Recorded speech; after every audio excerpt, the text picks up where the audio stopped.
Assalamualaikum warahmatullahi wabarakatuh. My name is Reski Amelia.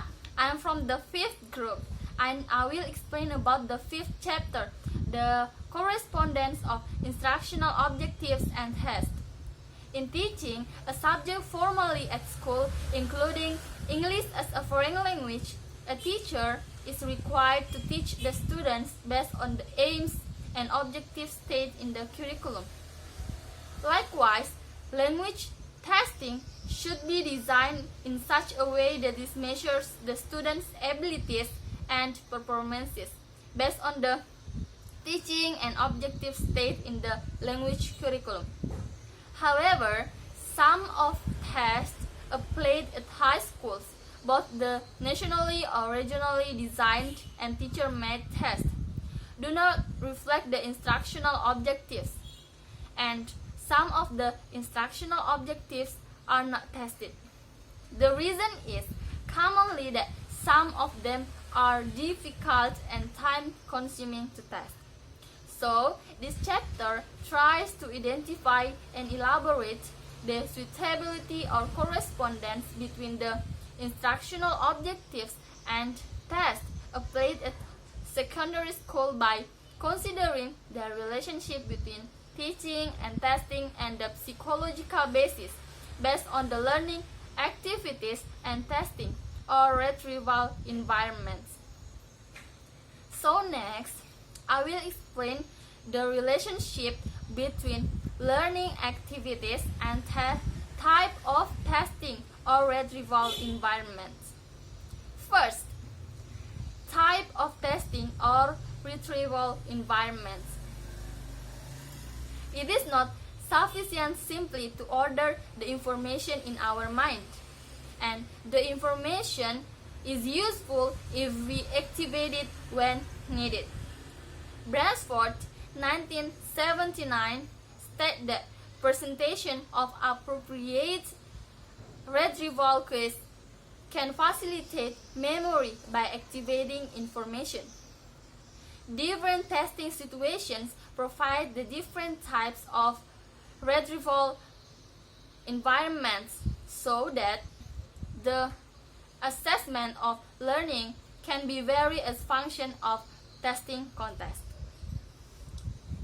One of the test memory is recognition, which can be divided into first choice recognition test that requires the participants to choose one of the options, and single items recognition test that requires the participants to determine whether the item is true or false.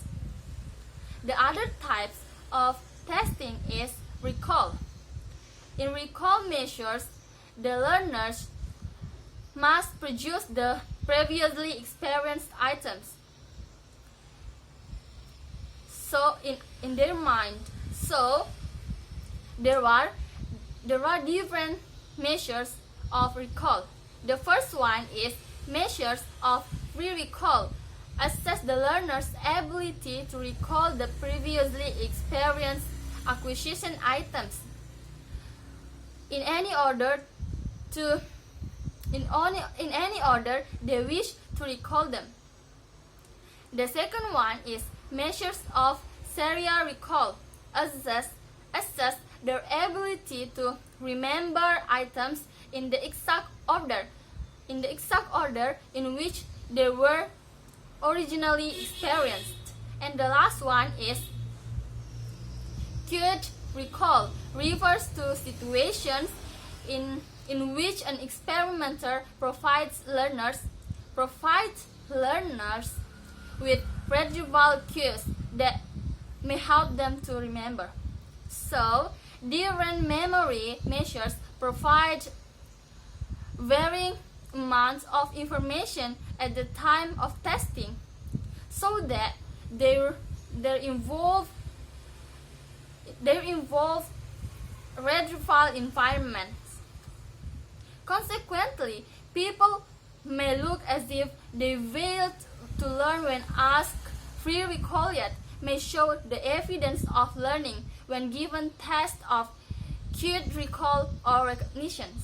So, assessments of learning therefore depend on the nature of testing context. The second, learning activities and types of testing or retrieval environments.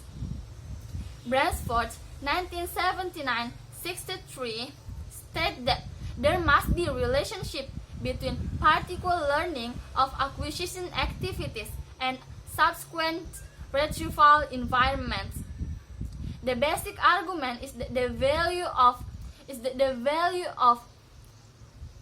particular learning activities must be defined relative to the nature of the testing or retrieval context. Let us consider the learning and remembering of visual pictures. Learners who study a complete pictures of a girl, for example, apparently learn the overall of the pictures, but are unable to identify the exact elements that make up the pictures. In contrast, learners who study the elements of the pictures process each element in mind and therefore will perform quite well when given a recognition test. If presented with a different types of testing, free recall, for example, learners who study the overall picture will perform better than learners who study the elements of the pictures.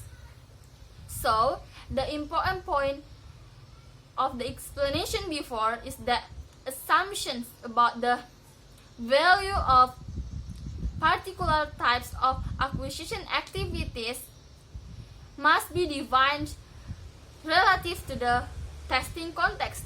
In other words, if the process of acquisition is recognition or comprehension, the test should not be application or analysis. The reason is that recognition or comprehension needs simpler level of cognitive process than application or analysis. However, the ability to respond to a particular task do not lie solely to the specific types of acquisition activities. It might influenced by reasoning, powerful and intelligence of the learners.